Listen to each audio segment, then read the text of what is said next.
क्या सच में नेपाल ने भारत की जमीन पर कब्जा कर दिया है? अगर ऐसा नहीं है तो क्यों प्राइम मिनिस्टर ऑफ नेपाल इस तरह की बातें कर रहे हैं? Hello everyone, my name is Ajay Singh और आप देख रहे हैं सिविल स्टेप हिमाचल। आज की वीडियो में इस पूरे इशू को डिटेल में डिस्कस करेंगे। देखेंगे कि जो बालेन शाह है प्राइम मिनिस्टर ऑफ नेपाल, वो इस तरह की स्टेटमेंट क्यों दे रहे हैं। इंडिया और नेपाल के बीच में क्या क्या बाउंड्री डिस्प्यूट है, कहाँ कहाँ ये बाउंड्री डिस्प्यूट्स हैं और इनकी हिस्ट्री क्या है। और ये भी देखेंगे कि हिमाचल की हिस्ट्री इससे किस तरीके से कनेक्ट करती है। तो चलिए बिना किसी देरी के आज की वीडियो स्टार्ट करते हैं। देखो, अभी रिसेंटली एक statement the prime minister of Nepal ने कि India not only encroach Nepali territory but Nepal has also encroach Indian territory in many places. अब इस स्टेटमेंट ने ना बवाल मचा दिया। स्पेशली यहाँ पे नेपाल में काफी ज्यादा बैकलैश इनको सुनने को मिला, नेपाल के जो नया प्राइम मिनिस्टर है उनको। और इन्होंने देखो एक और स्टेटमेंट कही कि भाई अगर इस डिस्प्यूट को हमारे को सॉल्व करना है तो कहीं ना कहीं जो इसकी जड़ें हैं वो ब्रिटिश टाइम में जाती है, तो कहीं ना कहीं हमारे को यूके को भी इसमें इन्वॉल्व करना चाहिए ताकि यहाँ पे जो बाउंड्री एग्रीमेंट्स हुए थे उनको प्रॉपर अच्छे तरीके से यहाँ पे दोबारा से देखा जा सके, जिसमें यूके भी हेल्प कर सकता है। बट देखो, इंडिया ने यहाँ पे सीधे मना कर दिया कि भाई थर्ड पार्टी कोई नहीं आएगी, यूके की इन्वॉल्वमेंट नहीं होगी। अगर बाउंड्री डिस्प्यूट सॉल्व करना है तो इंडिया और नेपाल इकट्ठे मिलकर ही करेंगे और तीसरी पार्टी हमारे को कोई नहीं चाहिए। तो देखो, ये डिस्प्यूट आखिरकार स्टार्ट कैसे हुआ, इसके लिए हमारे को थोड़ा हिस्ट्री में जाना पड़ेगा। 1800s में जाएंगे। यहाँ पे देखेंगे कि उस टाइम पे जो नेपाल है काफी ज्यादा एम्बिशियस है। ये अपनी टेरिटरीज एक्सटेंड कर रहा है इन सारी डायरेक्शंस में। तो कुछ कुछ एरिया इसने ये वाला एरिया यहाँ पे कैप्चर कर दिया है, इंक्लूडिंग उत्तराखंड का एरिया। अब देखो, यहाँ पे आपको हिमाचल की हिस्ट्री आपने पढ़ी होगी तो आपने सुना होगा कि कांगड़ा के राजा थे एक, जिनका नाम था संसार चंद। संसार चंद काफी ज्यादा एम्बिशियस रूलर थे। वो चाह रहे थे कि अपना एरिया और एक्सपेंड करे, कांगड़ा किंगडम किंगडम को और एक्सपेंड करे। तो वो यहाँ पे क्या करते हैं कि आसपास की जो रियासतें होती हैं उन पे अटैक करना स्टार्ट कर देते हैं। ये चंबा पे अटैक करते हैं, वहां के राजा को मार देते हैं। उसके बाद ये मंडी पे अटैक करते हैं। मंडी के जो राजा होते हैं ईश्वरी सेन, उनको नदौन में काफी टाइम तक यहाँ पे बंदी बना के रखा जाता है। इसके बाद इनका अगला टारगेट बनता है बिलासपुर। बिलासपुर का भी ये कुछ एरिया कैप्चर कर लेते हैं और उस कैप्चर किए हुए एरिया पे छातीपुर फोर्ट बनाते हैं। अब इस टाइम पे जो बिलासपुर है, वहां के जो राजा होते हैं वो होते हैं आपके महान चंद। ठीक है, महान चंद यहाँ के क्या होते हैं, राजा होते हैं।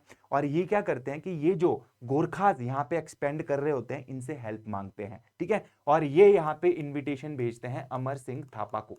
अमर सिंह थापा आते हैं, है ना। अमर सिंह थापा आते हैं और संसार चंद को हरा देते हैं और ये पूरा एरिया जो है कांगड़ा वाला रीजन, ये आपके गोरखाओं के अंडर आ जाता है। इसके बाद संसार चंद यहाँ पे पंजाब वाले एरिया में महाराजा रंजीत सिंह होते हैं, उनके साथ यहाँ पे ट्रीटी करते हैं, ट्रीटी ऑफ ज्वालामुखी, जिसमें जो संसार चंद है उनकी हेल्प करने आते हैं राजा रंजीत सिंह। और यहाँ पे गोरखाओं को यहाँ से बाहर निकाल के अर्की यहाँ पे शिफ्ट कर दिया जाता है। बेसिकली जो गोरखाज हैं वो अपना हेडक्वार्टर अर्की शिफ्ट कर लेते हैं। और उसके बाद ये पूरा एरिया जो है आपका, जो आप अपर हिमाचल वाला रीजन देख रहे हो, ये पूरा एरिया कैप्चर कर लेते हैं। ये वाला जो रीजन है ये पूरा एरिया किसके अंडर आ जाता है, गोरखाओं के अंडर आ जाता है। अब देखो, यहाँ पे उस टाइम पे आपको देखना पड़ेगा कि जो इंडिया है उस टाइम पे यहाँ पे है ब्रिटिशर्स का राज। ब्रिटिशर्स को तिब्बत चाइना के साथ ट्रेड करना है, टी का ट्रेड करना है, तो इनको यहाँ से रास्ता चाहिए, है ना, इधर जाने के लिए ताकि ये ट्रेड कर सके। बट यहाँ पे गोरखाओं का राज है, तो गोरखा यहाँ पे क्या करते हैं कि गोरखा इनको रास्ता नहीं देते हैं। गोरखा इनको रास्ता अगर नहीं देंगे तो ब्रिटिशर्स क्या करेंगे, यहाँ पे लड़ाई स्टार्ट कर देंगे गोरखाओं के साथ। और यहाँ पे आपका स्टार्ट होता है Anglo Gorkha war. Anglo Gorkha war में ऑब्वियसली किसकी जीत होती है, ब्रिटिशर्स की जीत होती है और गोरखा हार जाते हैं। जब गोरखा हार जाते हैं तो यहाँ पे एक ट्रिटी साइन की जाती है जिसको बोला जाता है ट्रिटी ऑफ सगौली। और यही ट्रिटी ऑफ सगौली जो है ये पूरे फसाद की जड़ है यहाँ पे। ठीक है, तो चलो देखते हैं ये ट्रिटी ऑफ सगौली क्या है। देखो, अब ट्रिटी ऑफ सगौली में सबसे पहली चीज तो आपको याद रखनी है कि 4 मार्च 1816 को ये साइन होती है। और ये एक इंपॉर्टेंट ट्रीटी है जिससे इंडिया और नेपाल की बाउंड्रीज यहाँ पे डिसाइड होती है। अब देखो, यहाँ पे क्या किया जाता है, गोरखाओं को बोला जाता है कि भाई आप क्या करोगे, जितना भी आपने 20 साल में एक्सपेंशन करा है वो पूरा का पूरा एरिया आपको छोड़ना पड़ेगा। और बेसिकली उनको वापस भेज दिया जाता है नेपाल, है ना, नेपाल की जो बाउंड्री होती है उसके अंदर उनको वापस भेज दिया जाता है। और ये पूरा का पूरा एरिया ब्रिटिशर्स के अंदर आ जाता है, जिसमें आपका हिमाचल प्रदेश और उत्तराखंड का एरिया भी होता है। और यहाँ पे एक इंपॉर्टेंट चीज करी जाती है, बाउंड्री फिक्स। ठीक है, और यहाँ पे बोला जाता है कि जो काली रिवर होगी, जिसको महाकाली रिवर भी बोला जाता है, वो बाउंड्री होगी, वेस्टर्न बाउंड्री होगी नेपाल और ब्रिटिश इंडिया के बीच में। और देखो, सबसे ज्यादा इंपॉर्टेंट पॉइंट यही है और यहीं पे ही डिस्प्यूट का कारण है आपका। ठीक है, चलो अब देखो यहाँ पे है क्या, पहले मैं आपको ये बता दूं। देखो, यहाँ पे जो डिस्प्यूट का कारण है वो है महाकाली रिवर। देखो यहाँ पे देखो बोला तो गया कि महाकाली रिवर जो होगा वो बाउंड्री होगी इंडिया और नेपाल के बीच में, बट इसका सोर्स नहीं बताया गया। सोर्स देखो अब दोनों ही कंट्रीज जो हैं इंडिया और नेपाल वो अलग अलग जगह मानती है। नेपाल का क्या कहना है, नेपाल का कहना है कि भाई जो ये लिम्पाधुरिया है, ठीक है, यहां से ये रिवर निकलती है ना, ये काली रिवर, और अगर ये रिवर यहां से निकलती है तो ये ऑब्वियसली बाउंड्री होगी इंडिया और नेपाल के बीच में। तो ये जो पूरा का पूरा एरिया आप देख रहे हो ये किसके अंडर चला जाएगा, नेपाल के अंडर चला जाएगा, और इस पूरे एरिया को क्लेम करता है नेपाल। और अब देखो इंडिया का यहाँ पे डिफरेंट इंटरप्रिटेशन है।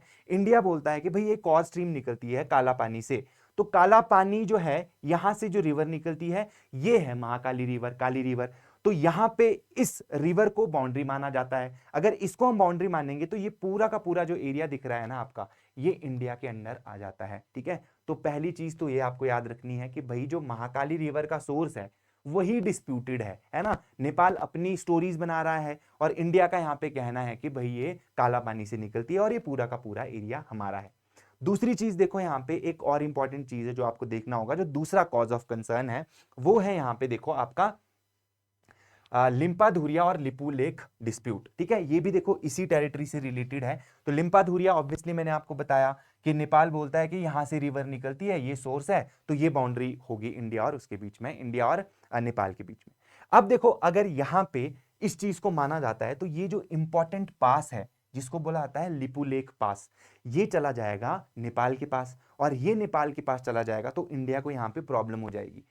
क्यों प्रॉब्लम होगी, इंपॉर्टेंट चीज यहां पे आती है। प्रॉब्लम क्यों होगी, बिकॉज ये जो जगह है ना यहां से आपका रोड जाता है तिब्बत के मानसरोवर कैलाश को, ठीक है। तो मानसरोवर लेक और कैलाश पर्वत जो है वहां के लिए यहां से पिलग्रिम्स जाते हैं। अगर ये एरिया नेपाल को चला गया तो बेसिकली हमारा एक अपर हैंड चला जाएगा यहां से, हमारा ये पूरा एरिया हमारे लिए बहुत ज्यादा इंपॉर्टेंट है। और ऊपर से देखो बॉर्डर वाला एरिया भी है, तो ऑब्वियसली बॉर्डर वाले एरिया तो वैसे ही बहुत ज्यादा सेंसिटिव हो जाते हैं। तो ये दो चीजें आपको याद रखनी है। एक याद रखना है कि जो काली रिवर है ना, महाकाली रिवर, वो बाउंड्री डिसाइड की गई थी, बट यहाँ पे ये उसका सोर्स नहीं बताया गया। इसलिए जो नेपाल के प्राइम मिनिस्टर उन्होंने बोला था कि यूके को भी इन्वॉल्व करते हैं और उनसे भी पूछते हैं कि भाई आप क्या चाहते थे, बट देखो इंडिया ने मना कर दिया कि भाई हमारा जो डिस्प्यूट होगा हम बायलैटरल सॉल्व करेंगे, आपस में ही बैठ के सॉल्व करेंगे, तीसरा कोई पार्टी यहाँ पे आनी नहीं चाहिए। और दूसरा डिस्प्यूट यहाँ पे जो लिपू लेक है, लिपू लेक को कौन क्लेम करता है, नेपाल क्लेम करता है, ठीक है। चलो जी, तो एक ये चीज हो गई। देखो यहाँ पे मैक्सिमम लोगों को ये तो पता ही होता है कि जो लिपू लेक वाला काला पानी वाला डिस्प्यूट है वो तो सबको पता ही होता है, बट ये जो डिस्प्यूट है ना सुस्ता डिस्प्यूट, बहुत कम लोगों को पता है, ठीक है। चलो तो देखो ये डिस्प्यूट आपका आता है स्टेट ऑफ बिहार से, ठीक है। अब देखो यहाँ पे जिस टाइम पे ये एग्रीमेंट साइन हुए होंगे उस टाइम पे जो गंडक रिवर है उसको बोला गया है यहाँ पे कि भाई ये बाउंड्री होगी इंडिया और नेपाल के बीच में। अब देखो रिवर का तो नेचर है अपना कोर्स चेंज करना। अब देखो इसने कोर्स चेंज कर लिया होगा अपना, अब अपना कोर्स चेंज करेगी तो कुछ एरिया क्या आएगा, कुछ एरिया इंडिया की तरफ आ जाएगा, कुछ एरिया नेपाल की तरफ चला जाएगा। तो इसी तरीके का हुआ। पहले देखो ये इस तरीके से रिवर आती होगी तो ये पूरा का पूरा जो एरिया था, ये जो सुस्ता वाला एरिया है, ये किसके अंडर आता होगा, ये नेपाल के अंदर आता होगा। बट रिवर ने अपना क्या कर दिया, कोर्स चेंज कर लिया। कोर्स चेंज कर लिया तो ये वाला जो एरिया देख रहे हो आप यहाँ पे सुस्ता, है ना, ये एरिया किसके पास आ गया, आप ये आ गया इंडिया के पास, बिकॉज ऑब्वियसली जो गंडक रिवर है वो यहाँ पे जो बाउंड्री थी, तो ये एरिया जो कौन क्लेम करता है, ये एरिया इंडिया क्लेम करता है। बट कहीं ना कहीं जो नेपाल है वो बोलता है कि नहीं नहीं ये वाला एरिया भी हमारा था, ठीक है। तो ये भी एक कॉज ऑफ कंसर्न है, ये भी एक डिस्प्यूट है, ठीक है। चलो तो देखो इसके अलावा भी कुछ और कंसर्न्स हैं जो इंडिया और नेपाल के रिलेशंस में हैं, उनके बारे में देख लेते हैं। देखो एक है आपका मधेसी इशू। अब देखो यहाँ पे ना एक स्टेटमेंट आपने सुनी होगी कि नेपाल का और हमारा रोटी बेटी का रिश्ता है ना, ये आपने बहुत बार स्टेटमेंट सुनी होगी, अगर नहीं सुनी है तो आज सुन लो, है ना। चलो तो देखो यहाँ पे ये एक मधेसी इशू के बारे में हम देखेंगे। अब देखो आपको मैं यहाँ पे इससे बताता हूँ, मैप से बताता हूँ। देखो यहाँ पे देखो ये वाला जो एरिया है ना, ये वाला एरिया जो आपको दिख रहा है, ये प्लेन वाला एरिया जो होगा नेपाल का, नेपाल में सारे माउंटेन रीजन ही नहीं होंगे, यहाँ पे कुछ प्लेन वाला एरिया भी होगा जो आपका यूपी और बिहार से बॉर्डर टच होगा जिसका। अब देखो बॉर्डर बिल्कुल आसपास है, तो यहाँ पे पता क्या होता है, यहाँ पे ना आपस में इनके रिश्ते भी होते हैं। जैसे इंडिया से मैरिज यहाँ पे होती है नेपाल में, नेपाल से यहाँ पे यहाँ पे भी शादियां होंगी।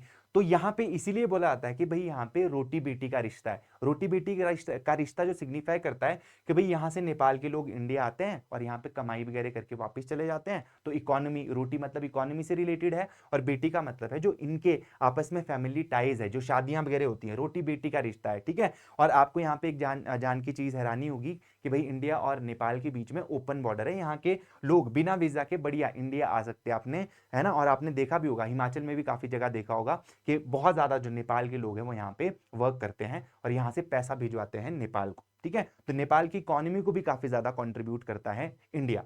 तो रोटी बेटी का रिश्ता है। तो देखो यहाँ पे क्या है, इस रीजन में, ये वाला जो रीजन है, यहाँ पे मैरिजेज होती हैं यूपी बिहार से।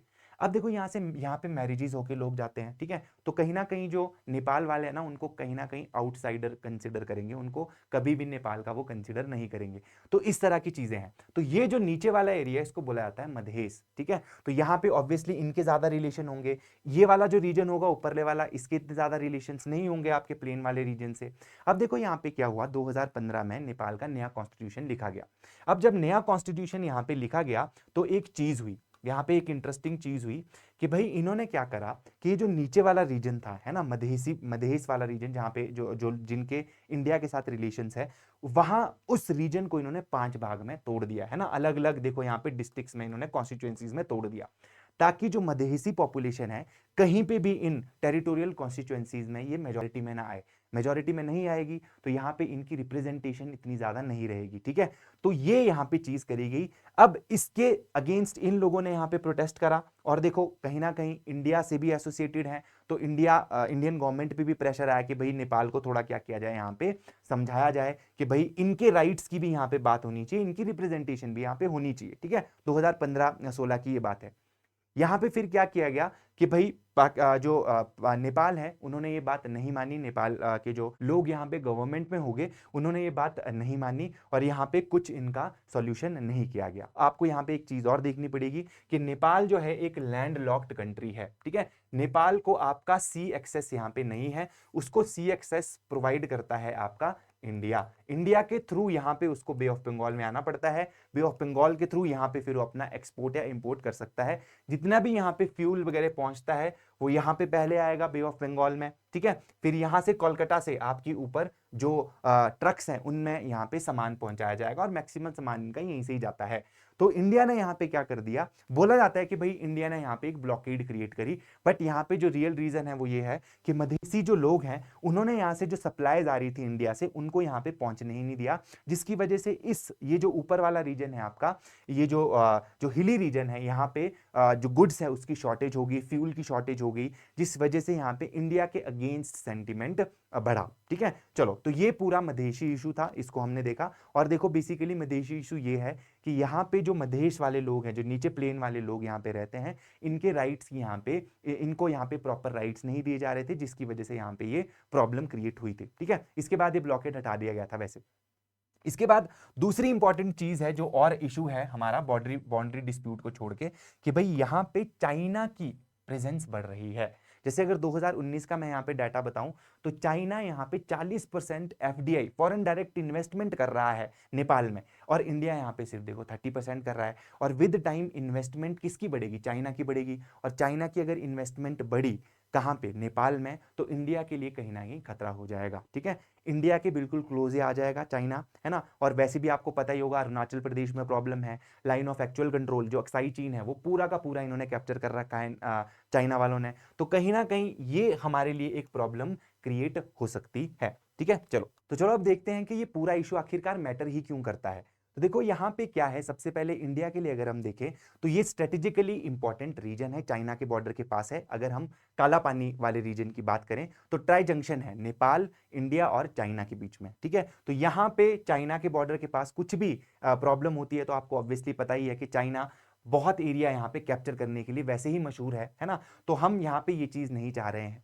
सेकंड, यहाँ से जो आपको मैंने बताया जो लिपू लेक यहाँ पे है, वहाँ से आपका कैलाश मानसरोवर के लिए जो है यहाँ पे जो रास्ता जाता है ना, वो हमारे लिए बहुत ज़्यादा इंपॉर्टेंट हो जाता है, रिलीजियस पॉइंट ऑफ व्यू से भी इंपॉर्टेंट हो जाता है।